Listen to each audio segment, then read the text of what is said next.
Privacy में गए हैं। प्राइवेसी में जाने के बाद आप नीचे की तरफ आए हैं। आने के बाद में आपके एडवांस में आए हैं। एडवांस में आपको 3 ऑप्शन मिले हैं। आपने तीनों ऑप्शंस को ऑन कर देना है।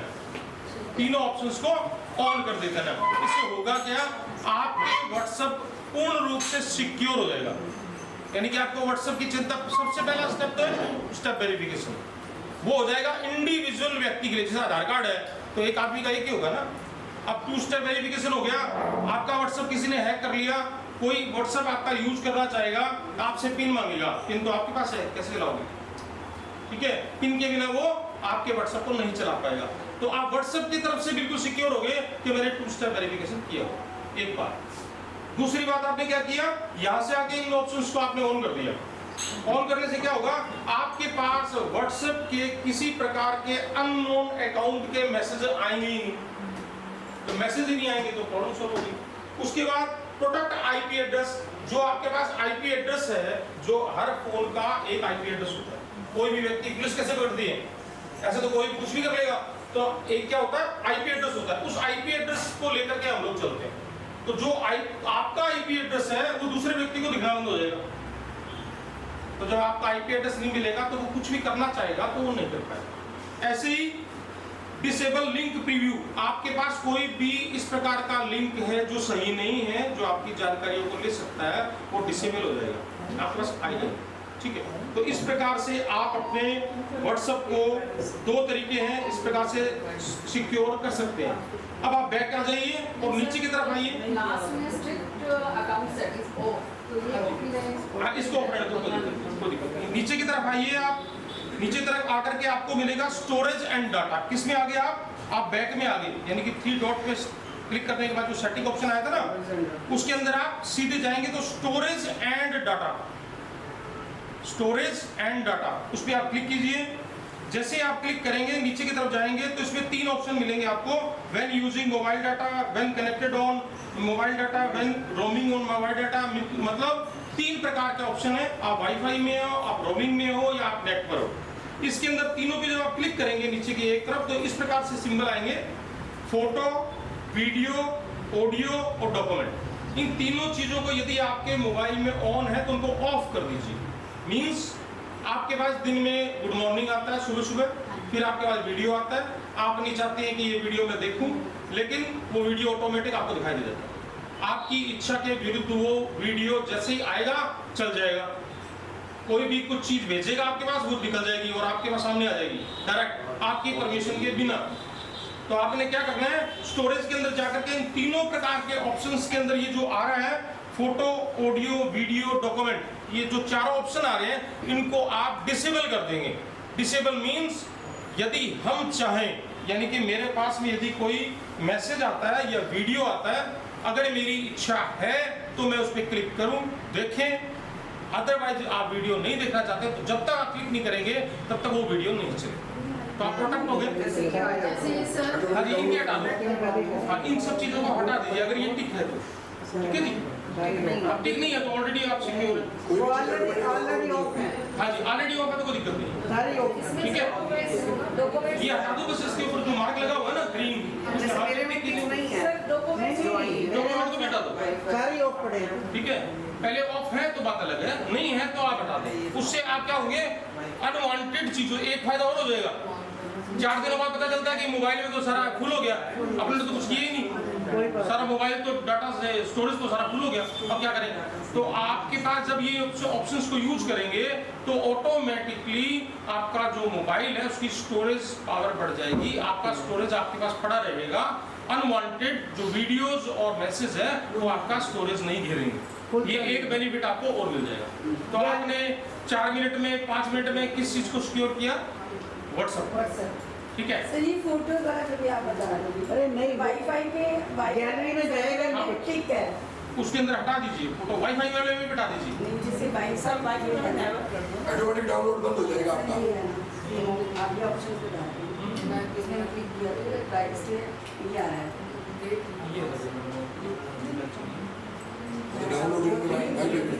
वैसे मेरे पे डाउनलोड ना, ये एक नॉर्मल फोन के जैसे आपके वीवो के फ़ोन है, MI के फ़ोन है, रियलमी के फ़ोन है, हो सकता है ऐसा हो जाए कि कोई MI का फ़ोन है, तो हो सकता है कि कोई फीचर आपके एक दो ऊपर नीचे हो, वो आप देख लीजिएगा। मेन ये है। उसके बाद क्या कीजिए, मेन जो आता है वो आप इसकी सेटिंग में जाइए, सीधे इसकी सेटिंग में जाके यहाँ पे आपको लिखना है ऑटोफिल। सेटिंग डायरेक्ट मोबाइल की सेटिंग आप ओपन कीजिए, सर्च के अंदर आपको लिखना है ऑटोफिल।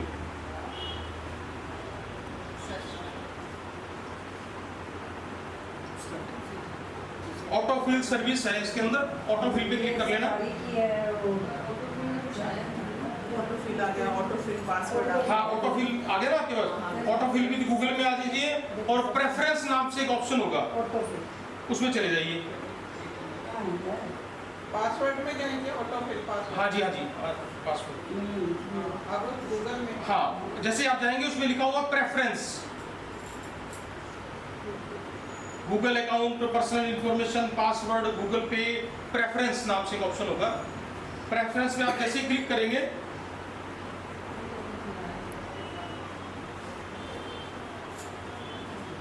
हो सकता है आपके एक आधे ऑप्शन नहीं आ रहे हो, जैसे एप्पल में उसमें नहीं आ रहा होगा, एप्पल में नहीं आ रहा होगा, तो मैं आपको चलो आपको, ऑटो ज्वाइन है, ऑटो ज्वाइन हॉटस्पॉट हॉटस्पॉट है, वो कुछ ऑटो या फिर आपको क्या है कि क्लब के माध्यम से, पासवर्ड लिखो, क्लब के माध्यम से आपको ये जो ऑप्शंस है ना, उनको आपको लिख के दे देंगे, आप आराम से बिल्कुल, ठीक है, समझे आप? तो जैसे आप प्रेफरेंस में जाएंगे तो यहाँ पे ये 3 प्रकार के ऑप्शन आते हैं आपके। इसमें क्या होता है, ऑथेंटिकेट और ऑथेंटिकेट विद बायोमेट्रिक और सिंक्रोनाइज प्रेफरेंस, इस प्रकार के 3 ऑप्शन आते हैं। इन तीनों को आपने ऑन कर देना है। ऑन करने से होता क्या है, इसके करने से ऑटोफिल, यानी कि आपका कोई पासवर्ड है जो आपने लगाया हुआ है, अगर एक एप्लीकेशन आप यूज करते हैं, चाहे वो पेमेंट का करते हैं या किसी भी पासवर्ड यूज करते हैं, तो एक बार लगा लेंगे, जब आप दूसरी एप्लीकेशन यूज करेंगे तो वो आपका पासवर्ड अपने आप उठा लेता है, सेकेंड टाइम डालना नहीं पड़ता। लगता तो बड़ा अच्छा है वो कि अपना काम करना नहीं पड़ा, इस सामने वाले नहीं कर दिया, ठीक है, लेकिन वो उठा अपने आप लेता है। तो जब आप ये ऑप्शंस यूज कर लेंगे तो आपका पासवर्ड अपने आप को पिक नहीं कर पाएगा, ऑटोमेटिकली ऑटोफिल नहीं कर पाएगा, वो आपसे मांगेगा कि पासवर्ड लिखिए, तो आपको सेकंड टाइम लिखना पड़ेगा। तो इस प्रकार की कुछ कभी वाइट मैटर है, सारी ऑप्शंस को बताना संभव नहीं है, लेकिन मैंने मेन चीज जो है वो आपको बताई। जो और एक चीज बताने वाली है वो आप चीज थोड़ी नोट कर लीजिए, वो आप थोड़ी इजीली कर पाएंगे। एक इसमें पासवर्ड, क्रोम एंड गूगल इनको ऑफ करना है, पासवर्ड, ऑटोफिल पासवर्ड आपने बताया है। हाँ जी, उसमें तीनों ऑप्शन आते हैं, पासवर्ड, क्रोम एंड हाँ जी, गूगल, इनको ऑफ करना है, इनको ऑन करना है, ऑन करना है। हाँ जी, ताकि आपका पासवर्ड मांगे वो, ठीक है।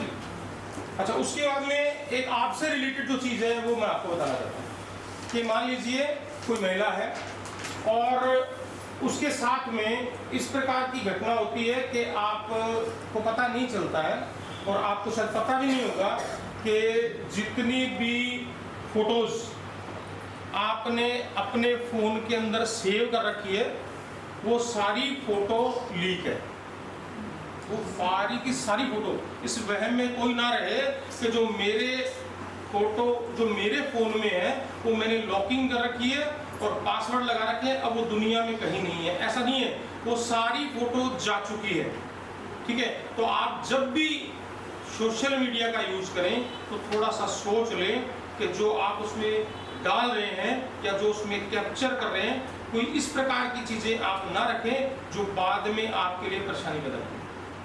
सोशल मीडिया का यूज भी आप इस प्रकार से करें जितना करना चाहिए, जितना आवश्यक है। ऐसी जानकारी देने की ज़रूरत नहीं है कि हम पूरा परिवार तैयार होके आज कुल्लू मनाली जा रहे हैं, पता चला कि पीछे से मामला साफ हो गया और हमारे साहब को आपके घर से आना पड़ा। तो ऐसी इंफॉर्मेशन यदि आप सोशल मीडिया पे नहीं भी डालेंगे, अगर आप कुछ बढ़िया चीज़ खा रहे हैं या पी रहे हैं या होटल में भी जा रहे हैं, यदि आप दूसरे को ना बताएंगे कि हम ये खा रहे हैं तो भी काम चल जाएगा, ज़्यादा लोगों को ज़रूरत है नहीं। और जो सोशल मीडिया वाले फ्रेंड्स हैं, सोशल मीडिया वाले फ्रेंड्स हैं ना, तो जब आपके ऊपर संकट आए तो उसके अंदर तो मैसेज तो आपके पास 40-50 आते हैं, जब कोई दिक्कत आती है तो 40-50 मैसेज आते हैं, और आपके पास फ़ोन एक आधे का आता है कि मैं आपके पास आऊँ क्या, आप दिक्कत नहीं है। तो जिसका फ़ोन आए तो समझ लेना वो एक ही मित्र है हमारा, बाकी सोशल मीडिया वाले फ्रेंड नहीं, ठीक है, उनको विशेष आपकी आवश्यकता भी नहीं चलिए है। कोई नहीं। वो मैसेज खेलना होता है, वो एक अलग चीज होती है, बाकी ऐसा कुछ होता नहीं है, सारा कुछ फेक सिस्टम है। अब उस सिस्टम में यदि आप फंस जाते हैं और आप अपनी सारी जानकारी कोई देता नहीं है, किसी को ब्लेम करने की जरूरत नहीं है कि हमारे साथ फ्रॉड हो गया क्योंकि हम तो बड़े सही थे और हमने तो कुछ किया ही नहीं था। ऐसा नहीं है, सब कुछ करते आप ही हैं। जब आप एप्लीकेशंस को इंस्टॉल करते हैं तो परमिशन देने वाले भी आप ही हैं, और जो फोटो सोशल मीडिया पे डालते हैं वो भी डालने वाले आप हैं। वो बात अलग है कि व्यक्ति की मेमोरी बड़ी वीक होती है, एक काम करने के बाद 2 या 3 दिनों के बाद बड़ी बड़ी चीजें भूल जाते हैं। तो बड़े बड़े देशों की लड़ाई हो जाती है, वो बातें आप सुनते हैं, अगले दिन भूल जाते हैं क्या हुआ था। तो अपनी मेमोरी उस हिसाब से होती है। तो अपने को ज़्यादा इंफॉर्मेशन को शेयर करना उचित नहीं है। सोशल मीडिया का यूज कीजिए, लेकिन उसको बांध दीजिए। बांधने में ये है कि जब हम ही नहीं बंध पा रहे तो आप दूसरे को क्या कहेंगे। आप मतलब किसी चीज़ का ज्ञान हम किसी को दें ना, तो सबसे पहले आप ये सिक्योर कीजिए कि क्या आप खुद ऐसा कर रहे हैं। अब सारे बच्चों को डंडा लेके पीट रहे हैं कि मोबाइल मत यूज करो, मोबाइल करो, पता चला उसकी मम्मी सारा दिन मोबाइल पे लगी है, तो फिर कैसे आप उसको मोबाइल से दूर करें। ठीक है, तो सबसे पहले आप खुद उस चीज़ को ऑब्जर्व कीजिए कि कैसे हमें यूज करना है सोशल मीडिया का, फिर आप किसी दूसरे को बताइए। पहले आप उसके लिए प्रोटेक्ट कीजिए, फिर बताइए। एक साइट है stopncii.org, stopncii.org। सर वो भी सेटिंग है? नहीं, इसमें नहीं है मैडम, वैसे ही आपको लिखना है। तो जब आप लिखेंगे, सर्च बार में लिखेंगे क्रोम में जाकर के, तो ये साइट खुल जाएगी। ये किस लिए बताइए आपको, एक ऐसी महिला है जिसकी फोटो कहीं पे मिल गई किसी को, और उसने उसकी फोटो को इंटरनेट के माध्यम से न्यूड फोटो में क्रिएट कर ली, और उसकी एक बंदे के साथ उस फोटो को जोड़ दिया, इसके साथ इसकी न्यूड फोटो लगा करके सोशल मीडिया पे डाल दी। अब आपको पता चल गया किसी मित्र के माध्यम से कि आपकी फोटो तो सारी दुनिया में देखी जा रही है और वो तो फोटो भी सही नहीं है। अब आपको करना क्या चाहिए, आपके रातों की नींद उड़ गई, अब हमें क्या करना चाहिए। ये पुलिस थाने का भी काम नहीं है, और पुलिस थाने में भी जाके कि साहब इसने मेरा सामान ले लिया तो पुलिस पकड़ लेगी, लेकिन पुलिस के पास में भी ऐसी कोई चीज़ नहीं है। सोशल मीडिया में हम लोग थोड़े बंधे हुए हैं। दूसरी कामों में तो होता है ना, जैसे उसने उसको पीटा तो पुलिस मिनट लगाती है, उसको उठा लो, उससे बात करते हैं, क्या बात होगी, कैसे लड़ाई होगी। लेकिन जब सोशल मीडिया का पॉइंट आता है ना, तो आपके पास में ये एक ऐसी लड़ाई है जिस व्यक्ति से आप लड़ाई लड़ रहे हो और वो आदमी आपके सामने है ही नहीं, मतलब फेक आदमी के सामने आप अपनी जंग लड़ रहे हैं, और फिर भी आपको उसको पकड़ना है। वो इस प्रकार का केस होता है। तो इस केस में आपके पास में सरकार ने बहुत कुछ दिया है, सरकार ने आपको काफ़ी चीज़ें दी है। प्रॉब्लम क्या है कि हमें पता नहीं। सबसे बड़ी प्रॉब्लम क्या है, stopncii.org जैसे आप लगाएंगे तो एक आपका पेज खुल जाएगा। इसमें क्या करना पड़ता है, केस क्रिएट करना पड़ता है।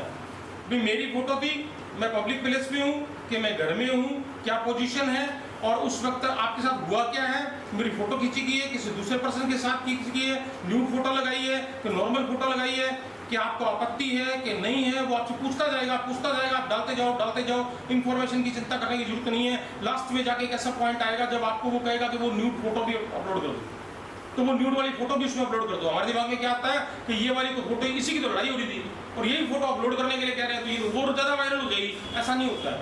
आप वो फोटो भी उसमें डाल देते हैं कि हमें इस फोटो से प्रॉब्लम है।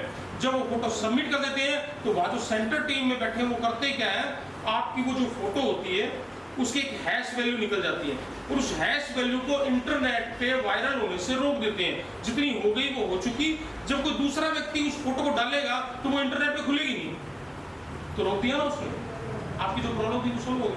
तो ये एक तरीका है, आपको पता होना चाहिए कि अगर किसी के साथ ऐसा हो जाए तो ऐसा होता है। ठीक है, उसके बाद में आप क्या कर सकते हैं। अब सारे जने कहें कि साहब मेरा फोन सही है कि नहीं है, एक देखने लगे तो भी पॉसिबिलिटी नहीं। तो आपके पास में एक तरीका है mKavach 2 सरकार का दिया हुआ सॉफ्टवेयर है। आप अपने प्ले स्टोर में जाइए, लिखिए mKavach 2। जैसे आप सर्च करेंगे आपके पास में एक एप्लीकेशन इंस्टॉल हो जाएगी। ठीक है, एप्लीकेशन इंस्टॉल में भी आप थोड़ा सा देख लीजिएगा कि इस नाम से कई एप्लीकेशन हैं। जो ये सिंबल बना हुआ है, इसी प्रकार के सिंबल वाली आपको एप्लीकेशन इंस्टॉल करेंगे। mKavach 2 M लिखना है KAVACH2। तो इस प्रकार की एक एप्लीकेशन आएगी आपको, ये थोड़ा सिंबल देख लीजिए आप, ठीक है। इसको आप इंस्टॉल कर लीजिए। जैसे आप इसको इंस्टॉल कर लेंगे, चाहे बाद में कर लीजिएगा, चाहे लिख लीजिए, ये करता क्या है। जैसे ही आप ये सॉफ्टवेयर इंस्टॉल करेंगे, होने के बाद इसके ऊपर क्लिक कीजिए, जो साइन बना ना, इस पे क्लिक कीजिए। आइकॉन नहीं बना। जैसे ही आप इस पे क्लिक करेंगे, इस प्रकार का साइन, मतलब किसी दूसरे को मत कर लीजिएगा आप एप्लीकेशन, ये वाली कीजिएगा, ठीक है, M कवच 2। जैसे ही आप इसको इंस्टॉल कर लेंगे, उसके बाद होगा क्या कि ये आपके सारे फोन को चेक करेगा, पूरे फोन को ये स्कैन करेगा। क्या आपके फोन में कोई APK फाइल है, क्या कोई अनवांटेड लिंक है, क्या कोई ऐसी एप्लीकेशन है जो आपकी इंफॉर्मेशन को ले रही है, क्या कोई ऐसी अनवांटेड चीज है जिसको हटाया जाना जरूरी है। ये सारी को स्कैन करेगा, स्कैन करके आपको रिपोर्ट जनरेट कर देगा कि रिस्की एप्लीकेशन 2 है। सर इसमें तो नहीं आ रही। पर इसको अनलॉक कर सकते हैं, अनलॉक करना है।